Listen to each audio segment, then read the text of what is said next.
What's up, YouTube? It's your man Big Nod back at it again. I was doing research on South Africa.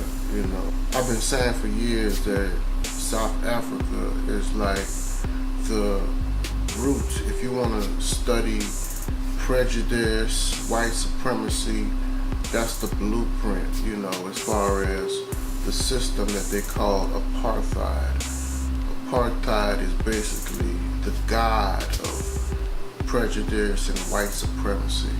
Let's go ahead and look at some of these notes. Apartheid was started by the Dutch National Party in 1948. As we see, Africa is the god of all continents. If you look at it geographically, you could see that all continents were connected at one point in history, and as they divided, Africa stayed in the same place, as the center of the earth, or maybe even the universe. Apartheid in South Africa was broken into two different types. That's petty apartheid and major apartheid. The petty was basically, you can't come to this club, you can't come to this restaurant, I believe in North America they had the different water fountains or whatnot. That is what you would consider petty apartheid. Whereas the grand apartheid, I would say, they had petty apartheid and they had grand apartheid. The grand apartheid is more, you can't buy this home, you can't have this job, you've been the best employee but you're not getting a promotion. That's more of a grand apartheid. All racism, all systemic racism, dividing people into color brackets. And this apartheid, it lasted for 42 years, from 1948 to 1990. So I was 8 years old and people were still being discriminated against in this planet, and it's crazy. Into three classes. We have the black, the colored, and the Asian. So yellow, brown, and black were all, I guess, put in certain areas. The Asian wouldn't mix with the colored, or the blacks, vice versa. You couldn't, because the minority somehow gained access to the military, and people wouldn't.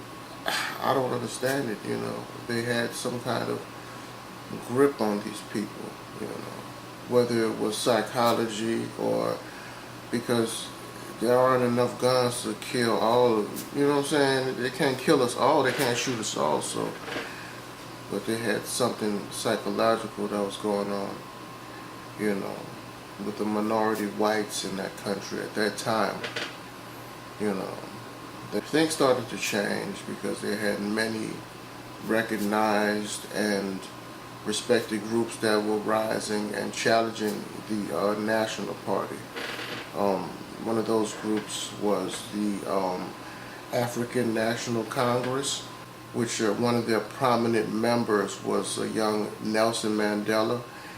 And with fighting and with the United Nations stepping in and just basically saying that apartheid is wrong and it should be abolished. In 1991, apartheid was abolished.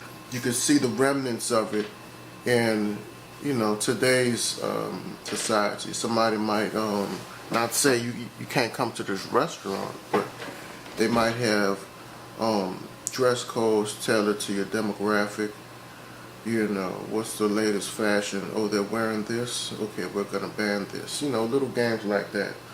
But, they get this from their god, apartheid. You know what I'm saying? And apartheid was abolished, it's pretty much dead. But when people die, when figures die, when systems die, they always have certain people that worship that system, that worship that individual. People worship Elvis, people worship Tupac, Michael Jackson, you know what I'm saying? Why wouldn't people worship apartheid, which was a system designed to divide and conquer, the ultimate divide and conquer, this system called apartheid. And we see remnants of it in the United States, man. I mean, this system is used by both black and white, unfortunately. I say apartheid is the god of white supremacy, but that begs the question. If apartheid is the god of white supremacy, then who is the god of justice? Is it Nelson Mandela? Is it Martin Luther King? I think it's all of these great ancestors who fought against wrong and just misdeeds. I read a book written by Neely Fuller. He was talking about white supremacy a lot in this book. And, I just wish he would have mentioned, the people who laid their life down for this, the justice that he talks about in his book. People who laid their life down for it, But what do y'all think? If I'm wrong, let me know. These are my opinions. Let me know in the comments. Like and subscribe as well. Tearing each other down. Who having the best diss? That's Jeopardy, Big Nord. Who having the best diss? Whopper in my lap, Big Nord. Who catching the best fish? I say F your walls like a Mexican. Don P have to grin. The melanin have to blend. A bit of emotion, yes, I have to skim from your pretty heart. Pass the torch, I'm intro from the start. I just dominate from the smarts. I just go get it like a hawk. My name is right here when I park. For them greenbacks, I'm on stalk.